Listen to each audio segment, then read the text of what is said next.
শত্রুর জ্বালায় যদি জর্জরিত হয়ে থাকেন, শত্রুতে যদি আপনার জিনা হারাম করে দিয়েছে, অর্থাৎ বেঁচে থাকার যে আশাটা সেটাও নষ্ট করে ফেলেছে, প্রচন্ড শত্রুতা, কিছুতেই দমন করতে পারছেন না, কোনো উপায়ই কাজ হচ্ছে না, তাহলে বলবো আজকে উপায়টা আপনার জন্য।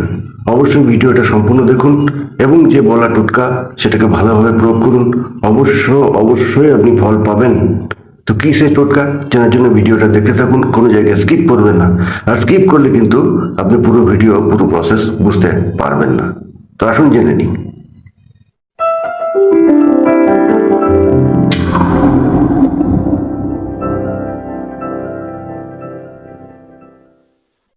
আপনাকে কি করতে হবে? আপনাকে দেখতে হবে ভরণী নক্ষত্র। ভরণী নক্ষত্র কি যদি না জানেন তো পঞ্জিকা খুলবেন, পঞ্জিকাতে লেখা থাকে, কিন্তু পঞ্জিকা দেখলে সময়টা আপনি বুঝতে পারবেন না। তো সব থেকে ভালো হয় যারা পুজো আর্চা করে, যারা পুরোহিত মশাই আছে, তাদের কাছ থেকে আপনি ভরণী নক্ষত্রের সময়টা ভালো করে জেনে নেবেন। এবার আপনাকে জোগাড় করতে হবে আর একটা জিনিস। কি না, আপনাকে যেতে হবে শ্মশানে, যেখানে মরা পোড়ানো হয়। মরা পোড়ানো হওয়ার পরে দেখবেন যে কাঠের টুকরো, অর্থাৎ পুড়ে যাওয়া কাঠের টুকরো কিছু পড়ে আছে বা পড়ে থাকে, সেটাকে আপনাকে সংগ্রহ করতে হবে। তো এটা ভীষণ কঠিন কাজ কিছু নয়।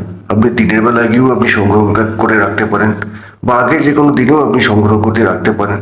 যদি না পান তো তারাপীঠ বা যে কোনো জায়গায়, যেসব জায়গায় মরা পোড়ানো হয়, একটা পীঠ হতে হবে কিন্তু।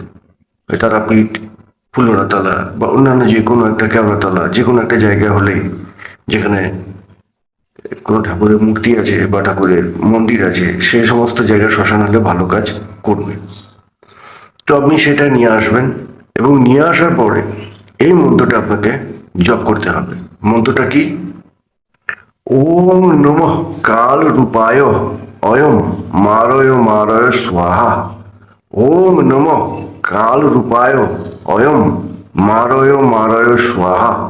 এটাকে আপনাকে 108 বার জপ করতে হবে। কিন্তু মনে রাখবেন, এই 108 বার জপ করার আগে যে কোনো দিন, অর্থাৎ অমাবস্যার দিন, আপনাকে এই মন্ত্রটা 108 বার জপ করে আগে থেকে সিদ্ধ করে রাখতে হবে।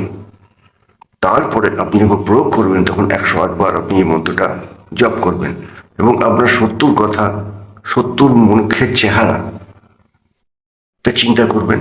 চিন্তা করার পরে আপনি তার বাড়ির দরজার সামনে কোথাও গিয়ে সেটাকে পুঁতে দেন। পুঁতে না দিতে পারলে বাড়িতে কোথাও ফেলে দেন। বাড়িতে ফেলতে না পারলে যে রাস্তায় শত্রুর আসা যাওয়া করে সে রাস্তায় কোথাও মাটি চাপা দিয়ে তাকে রেখে দিন। অর্থাৎ শত্রু যখনই সেখানে স্পর্শ করবে তখনই কিন্তু সে মৃত্যুর দিকে ধাবিত হবে। তো প্রয়োগটি করে দেখবেন, অবশ্য আপনি উপকার পাবেন। সবাই ভালো থাকুন। জয় মা তারা।